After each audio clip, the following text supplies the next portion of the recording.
Without further ado, let us put our hands together to invite Ms. Xue Ting to make her presentation. Morning, everyone. A very warm welcome to today's seminar. Well, if you take a look at the first slide, the first one we'll be talking about is that of the Takeover Code.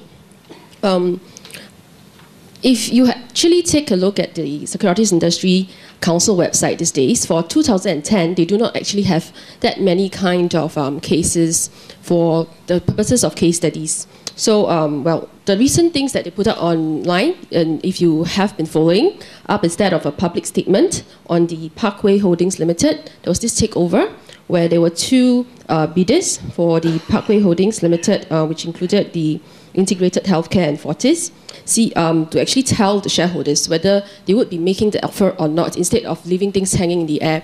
That is read in tandem with Principle 10 of the Takeover Code on sufficient and timely information to all shareholders versus balancing that of the tactical balance between the two offerors per se, Integrated Healthcare and Fortis. The other one that's updated on the Securities Industry Council is that of a practice statement on public offers announcement. That was released on 13 January 2010. It actually relates to possible offers and then the potential offer and when should you issue a holding announcement, when announcement should be made, and whose responsibility is it? Is it that of your offeror, your offeree company, the board, or that of the holders, the substantial shareholders of the shares? For those of you who are familiar with takeovers, you'll realize that in the major takeovers, before a takeover is actually launched, the usual financial advisor and the offeror will actually do a case studies. They will actually do an analysis of the feasibility of how they would actually enter into doing the takeover bid. And there's this common concept about winning over these substantial shareholders to enter into something called the irrevocable undertakings, to accept the offer when the takeover is being launched. That is an alternative way for one to actually avoid triggering Rule 14 of the Takeover Code for mandatory offers. Well, so for today's case, the latest that we can find on the breaches of takeover is that of the Jade Saga, which actually happened in the usuals. Applicable laws, when you talk about takeover, it depends on your Companies Act.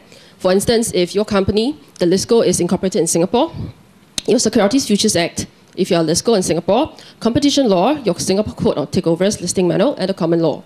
And regulatory authorities is Monetary Authority of Singapore, your Securities Industry Council, and your Commercial Affairs Department, your Singapore Stock Exchange, and Singapore courts. Why do we use the word Monetary Authority of Singapore when we talk about the Takeover Code?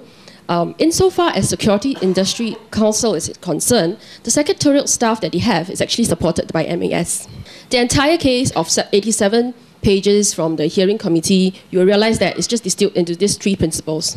That of the standard of care of the offeror under Rule 6 of the Code, the standard of care of the financial advisor in confirming that cash would be available to satisfy full acceptance of an offer, and the required standard of care of the offerer and professionals as set out in Rule 8.2. In terms of professionals, they're usually talking about the lawyers and the financial advisor.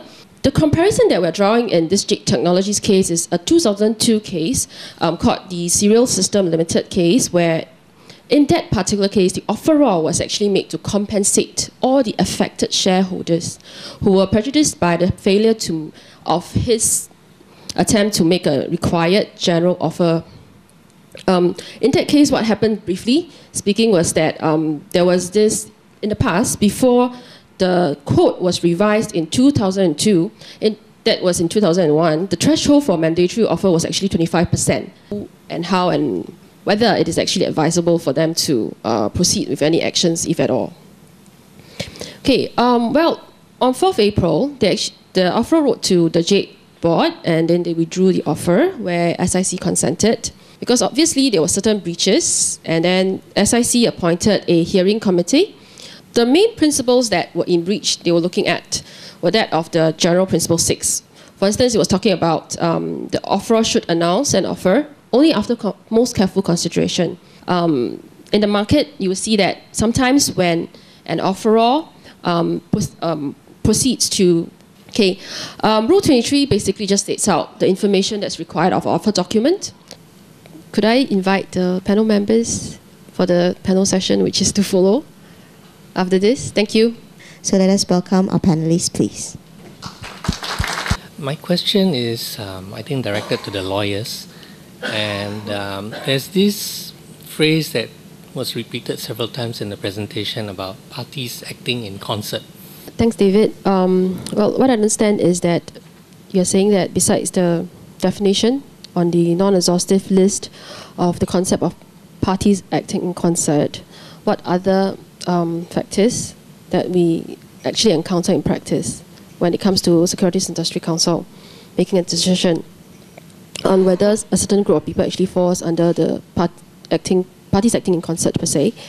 Well, if back to the code always states that, well, when in doubt, please consult the Securities Industry Council at the earliest convenience. But based on our experience in takeover work, what happens is usually we would need to sit down with the client to understand the entire web of relationships to actually ascertain whether a particular person falls under parties acting in concert or not. Because the question back to the fundamentals is that when you're talking about parties acting in concert, it means that they have a general understanding or agreement to acquire or consolidate control in the listed company itself. So it's always back to the fundamental principles.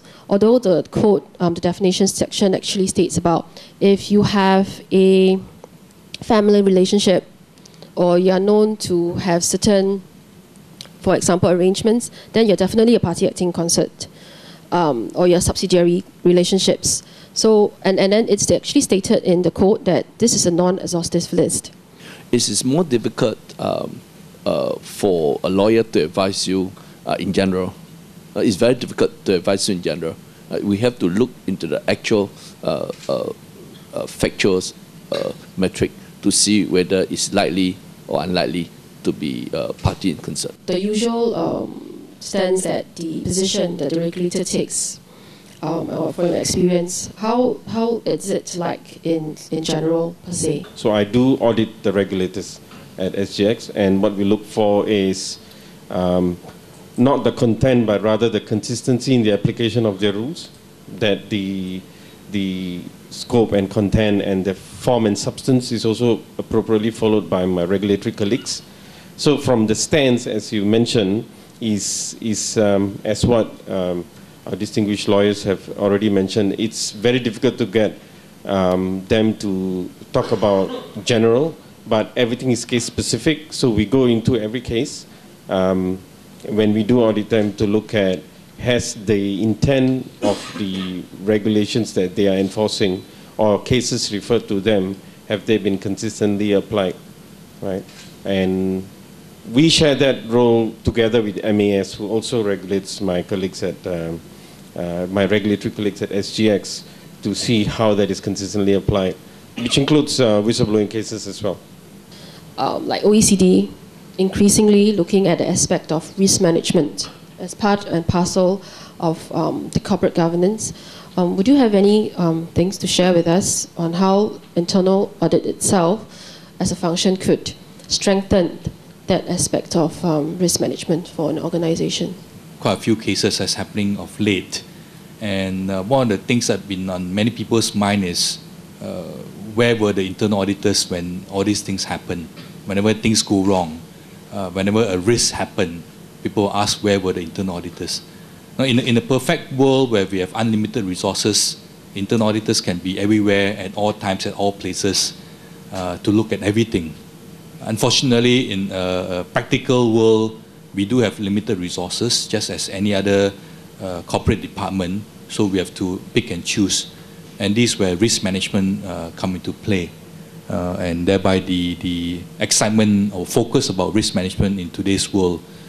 So risk management is about picking your horses, picking your bets. Of course, internal auditors, we are not gamblers, and we don't pick our bets based on a hunch, but rather on what we call a risk management framework. There is a new ISO standard. It's called ISO 31000. This is called a risk management standard. And within that standard, ISO 31000, there's a risk management framework. And that provides guidance on how to pick your bets. And bets are picked based on what's the impact and likelihood of a risk occurring. In that standard, if I just go a bit technical, is what we call a risk matrix. The risk matrix is based on 2 dimensions, the impact and the likelihood. So it's a risk likely to happen, and if it happens, what's the impact? This morning I was just talking to Bala about, say, auditing a car park of an organization. So if your building has a car park, would you want to audit car parks every year? You probably not want to, because even if something were to go wrong in the car parks unit, how much would you lose compared to, say, auditing the treasury function or the finance function or the marketing function? So car parks will probably be audited, say, once every 3 years because you have unlimited resources. And even if something goes wrong in the car parks function, you lose, what, a few $1,000s. That's a risk that you have to take. Well, I think we have come to the conclusion for today's seminar. And then during the, I think there's some certain refreshments at the outside for the networking session. So please feel free to speak to us or approach any of us if you have any further questions offline. Yeah, okay, thank you. Dear all, we have come to the end of our panel Q&A. We will now present a token of appreciation to all our speakers. Let us invite Mr. Benjamin Chiam, COO of ICPAS, to present the tokens to our speakers. We will first present a token to Ms. Long to receive it on behalf of her team from Katawong. All right, next we will present a token to Mr. Wan Chun Lo to receive it on behalf of his team from the Institute of Internal Auditors, Singapore.